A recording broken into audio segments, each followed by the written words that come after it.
Hello students, welcome back to Legacy Academy, brought to you by Lady Glene's YouTube channel. My name is Roshelle Jackson and I'll be your lecturer today. Now in today's series, we will be learning about conflict resolution. And our objectives for today's lesson are firstly to redefine our understanding of conflict, and secondly to identify some effective steps to take when trying to successfully resolve a conflict. I'm ready, so let's go.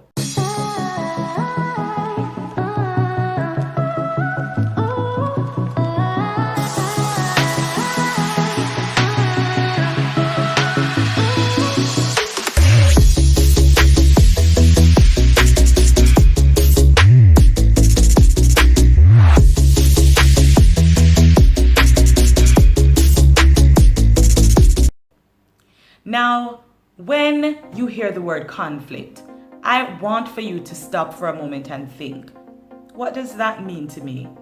I've often asked persons these questions, and most times the responses I get include, it's a fight, it's an argument, it's the ending of a relationship. These are some of the things that come to mind and perhaps have been our experience in dealing with conflict. However, there's a little bit more to what a conflict than that. Now, let me share with you this simple definition. A conflict can be very simply defined as a disagreement between two or more parties. And those parties may be two persons, two countries, two groups, two social groups, two political parties. Whatever the case may be, there are two parties involved and there's a conflict. Notwithstanding, it is possible to have conflict with self. That internal dilemma, that internal struggle that makes you wonder, should I get baptized or should I wait till I'm a little older? Should I wear the pink dress or the blue dress? Should I marry this girl or should I marry that girl? These are the different dilemmas that we have on the inside of us. But for today's lesson, we will specifically be focusing on conflicts that happen between two parties, one being you and the other being someone outside of yourself. Now that we have outlined the definition for conflict, we've said it's a disagreement. And a disagreement really just speaks to differences in ideas, in opinions, in perspectives. And these differences exist between two parties. Now, one question I love to ask in seeking to help persons redefine their perspective or their understanding of conflict is this question: are we all the same? Another question I like to ask, and I am asking you to intentionally think about these questions as I ask them.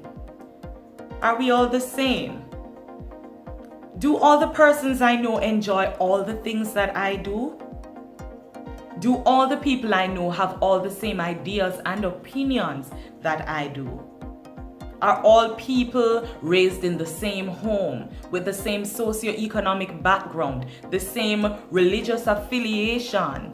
Do we all have the same experiences in life? Well, if your answer to any of those questions is no, you're probably being realistic. The truth is that as human beings, we all have different experiences in life that shape us. We all have different worldviews. We all have different perspectives. But is that a bad thing? Not exactly.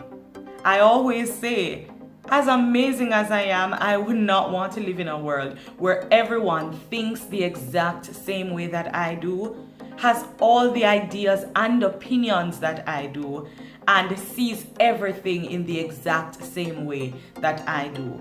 Because that world would be pretty bland. As amazing as I am and as amazing as you are, one of the amazing things about diversity is that we get to benefit from the best of what others have to offer, and we also get to learn from the worst of what others have to offer. Imagine a rainbow with only one color. Not quite a rainbow. And so it is with conflict. Conflict exists in a world where there are people who are different, with different worldviews, perspectives, experiences, beliefs, opinions. And in this world, we sometimes tend to forget that that is something we simply cannot avoid. So, the first thing to note in redefining your perspective on conflict is that it is an inevitable reality. That's right. It is likely that every single human being who has a mind and is able to express themselves will experience some form of conflict multiple times throughout your lives. So, let's begin to get comfortable with the conflict. A conflict doesn't necessarily have to be a fight. We tend to define it as a fight, but it is really a disagreement, a difference in opinions, perspectives, approaches, etc. And so, we can safely say that it is okay for us to be in conflict. Now that we've all come to the point of understanding that conflicts are inevitable and they're perfectly okay, what do we do about them? What do I do when it is that I'm in a situation where I'm faced with a conflict? Well, the obvious, I try to resolve the conflict. But what does that mean really? Conflict resolution really is the process that we undertake in order to bring our disputes to a peaceful resolution. A peaceful resolution. And it's very important for us to understand that there is no one right way for a conflict to be resolved. Conflicts are dynamic just like people are. And so there are many possible outcomes to a conflict. Take note that you may be in a conflict and it is possible for that conflict to end in what I would like to call a win-win outcome. This may be a conflict in which, by the end of working through it, you find that you are completely satisfied. The other party is completely satisfied. We've both won. Now, the truth is in the world that we live, and with the dynamics of humanity, I can't guarantee you that you will always have a win-win end to your conflicts, though it is possible. Another possible outcome is that your conflicts may unfortunately end with a win-lose or a lose-win, whichever direction you want to spin it. And this is a situation in which one party comes out of the conflict feeling satisfied, feeling as though they have accomplished whatever goal they had, they have achieved whatever it is that they set out to achieve, they feel satisfied, while one party leaves feeling defeated, dissatisfied, perhaps feeling that he or she has been given an unfair hand. Or in fact, for those of us who may be more mature and experienced, we may experience a situation where we end up losing in a conflict simply because we acknowledge that, okay, maybe I really was wrong, and we are mature enough to be able to move past that. Another possible outcome is that we all lose. And this tends to happen in Jamaica a lot, especially in situations where persons tend to take a very aggressive approach to resolving their conflicts. No one may get the bragging rights of saying, I won the fight in the streets, but guess what? With a criminal record, I hardly call that a win. So I believe that there are some conflicts that can end with a lose-lose, whereby both parties end up losing something at the end of what is the seeming resolution of that conflict. Finally, another possible outcome is where you simply agree to disagree. I want for you to pause for a moment and just absorb that. Just soak it in. Did you know that in a world where people are diverse, we're different, we have dynamic ideas and opinions, that it is possible for us to sometimes acknowledge the fact that we differ in opinions and simply respect each other enough to say, it's okay, you believe the sky is blue and I believe that it is white.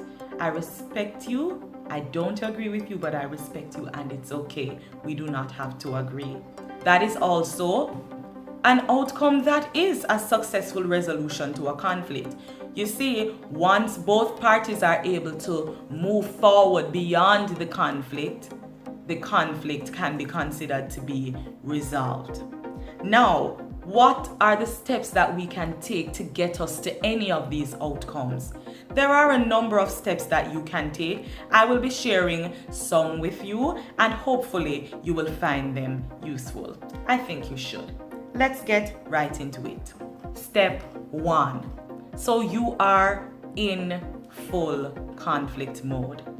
There is a disagreement. Someone spoke to you in a tone that you did not appreciate. How dare you speak to me like that? Perhaps someone treated you unfairly. Perhaps you're in a collaborative situation, needing to work with someone, and you are just having difficulties agreeing on the best approach to take in, getting this project done. The disagreement may vary, but whatever it is, the first thing you want to do is this. Get a grip. Calm down. Calm down. Down, tiger. Calm down. Now, unfortunately, many of us skip this step, which is why oftentimes we define conflicts as a fight or an argument, because the truth is that in many cases that's what our conflict looks like. It looks like a fight, an argument, name calling, ending friendships. I'm never speaking to you again. Get out of my sight. But what is? The entire works. But the first thing you want to do, as simple as it seems, is to calm down. Now, how can I bring my emotions from a high to a place where I'm able to function effectively? There are steps you can take. If you are in a conflict, the possibility exists that you may be feeling offense, you may be feeling angry, annoyed, even feeling frustrated. Whatever the emotions are that you're having, they're likely or possible, it's possible that those emotions will be high. So to bring those down, you can simply engage some simple relaxation techniques. And one I can recommend is deep breathing. And this is where you simply bring your body to a place, whether for some persons you may be sitting. If you're sitting, you place your feet flat on the ground, palms on knees. Relax your shoulders. Bring your body to a complete state of relax. Try not to tense your muscles, just relax. And inhale through your nostrils as though you're smelling the roses. Inhale slowly, hold, and exhale. Pursing your lips as if you're blowing out the birthday candles. Do a few rounds of deep breathing, and that should help to regulate your body and to help to restore your body to a state of calm. Now, the truth is that for different persons, it may work at it may be more effective in a shorter time for some persons than others. So really, this is not a prescription, but it does work for most persons, and this has been tried and proven. So you can try engaging relaxation techniques such as deep breathing. For some persons, you may need to go to what I call your happy place. And your happy place is whatever you want it to be. It can be a place or a time in your life where you felt completely safe, completely secure, completely calm, peaceful, wherever that place or time was. Was it under a mango tree? Was it drinking your favorite juice? Was it coming from the shop? I don't know what it is for you, but you can decide what that place is and mentally excuse yourself from the conflict and slip away into your happy place. This can also be coupled with your deep breathing and can bring you to a place of calm. But let's be real, there are some conflicts in which you really are not in a position to be doing all of that in the midst. And in that situation, I would encourage you, if possible, to physically excuse yourself from the space. You may need to communicate this.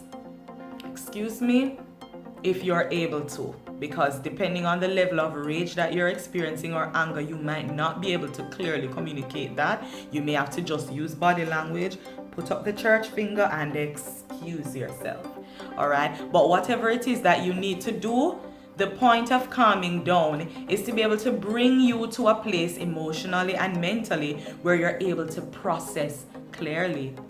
The truth is that many of us, when we end up in conflict, at the end of the conflict, we end up feeling sorry or embarrassed because we said a few things that we did not mean to say. They just kind of popped out of our mouths. Well, calming down can help us to avoid this.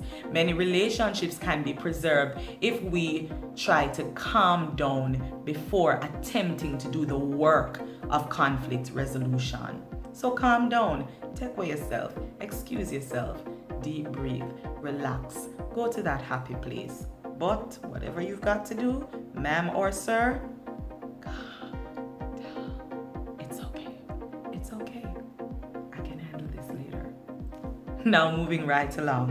Another step you want to take. Now that you have calmed down, now that you are thinking clearly, it is time to engage in conversation and get in the know. Now, many times when we're in conflict, we tend to speak to everybody about the conflict except the person we are in conflict with. Now, I highly recommend that we consider having a conversation with the person we're actually in conflict with. Now, again, situations differ. And as much as it is possible for you to engage the person you're in conflict with in conversation, then by all means take that opportunity. Now, in this engagement, what exactly are you supposed to do? Are you supposed to go and tell them piece of your mind? Or are you supposed to go and just listen to them dump all of their heart and soul on you? It's actually neither. It is really a delicate balance between both. At this stage of conflict, the goal is to understand what the conflict is about. Because when our emotions are high, sometimes we forget what it is that the conflict is about. But now is the time to begin to understand what is going on in this other person's world. How are they perceiving this conflict? What does it mean to them? What is it that they actually want? Are there any ideas that they have or that they have received through your body language or through your interaction that needs to be clarified? Well, listening will give you a grand opportunity to discover this. And by listening, I mean intentionally positioning yourself, not just to hear what the person is saying, but listening with the intention of understanding what they're communicating. Many times in conflict, we find ourselves thinking about what we're going to say next. If you're guilty, don't confess in the comment section. But many of us have been guilty of that at some point in our lives. I do not encourage this. Try not to think about what you're going to say next. Just simply avail yourself to hear what this person has to say. And chances are, if you give this person the opportunity to carefully express themselves and you seek genuine clarity and try to truly understand them, hopefully you will get an opportunity to do the same. Be ready to share your opinions, your perspectives on the conflict, and be open to receiving clarity. Be open to accepting that perhaps the way you perceived it or you understood or interpreted what was happening may have been a little skewed. In this process, you would have not only given that person clarity, but you would have also gained clarity. Both of you would have now had a more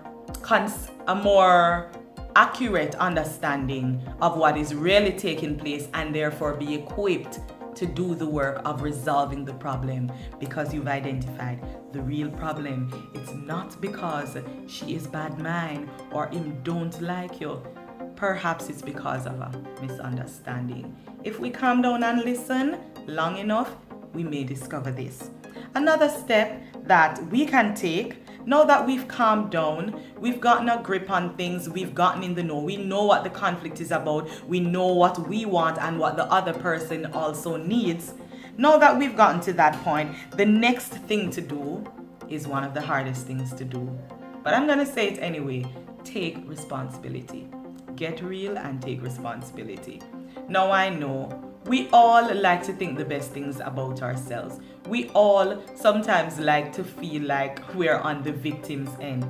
But the truth is that in any conflict, even if one person has a greater portion of the responsibility in the matter, the truth is that there is some role that you would have played in this conflict. Perhaps it could have been the way you responded, how quickly you responded. Perhaps it could have been in your lack of response. What is it that I did to contribute to this state of disagreement or conflict?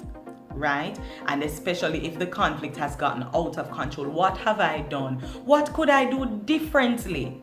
Right? Did I do something that made the conflict get worse? Did I do something to escalate it even if the other person was wrong? These are the questions you ask yourself, and when you come up with the answer and you've identified the role that you play in the conflict, now is where you confess. You take responsibility. Okay? I know that X is Y and Y is Z, but the truth is I could have said this differently. I could have done this differently. I could have waited a little longer.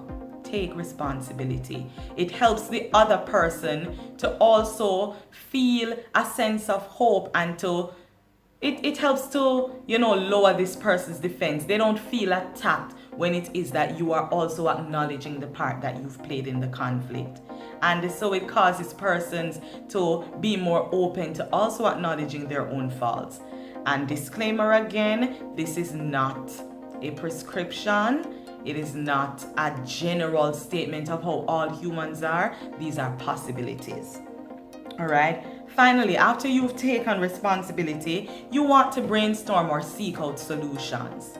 Now that we understand what the conflict is about, and I now understand what role I play in this conflict, how I've contributed to it, what can we do to resolve it? Because the resolution doesn't always just come in understanding the conflict. Where do we go from here? How do we land the plane and bring this thing to an end and get it behind us so that we can begin to move forward?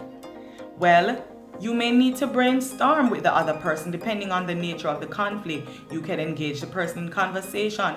Okay, now that I know what you want, what are some things I can do to help you to get what you need while you think of ways that you can help me to get what I need? You could even ask the person, what can I do differently to avoid us getting in this situation? Or what can I do now for us to move forward and come to an agreement? Right? So you begin to do the work of resolution in that you're thinking about possible ways forward. Now, to any problem or conflict that exists, there are several options that are available to us in resolving them. And so you want to think and seek out, ask others, get second opinions, engage the person, and come up with all the possible solutions. When you have some possible solutions before you, the next step you want to take is to agree on the way forward. Of all the possibilities that are before us, what is the best option that will serve both of us best? All right? When you have shortlisted and come to find that one solution or that one best approach or way forward, put that plan into action. Many times we make the error of agreeing on the way forward and changing our minds after we leave the space. Not a good idea. Try to put the plan in action. Now, when you have put the plan in action, will it succeed?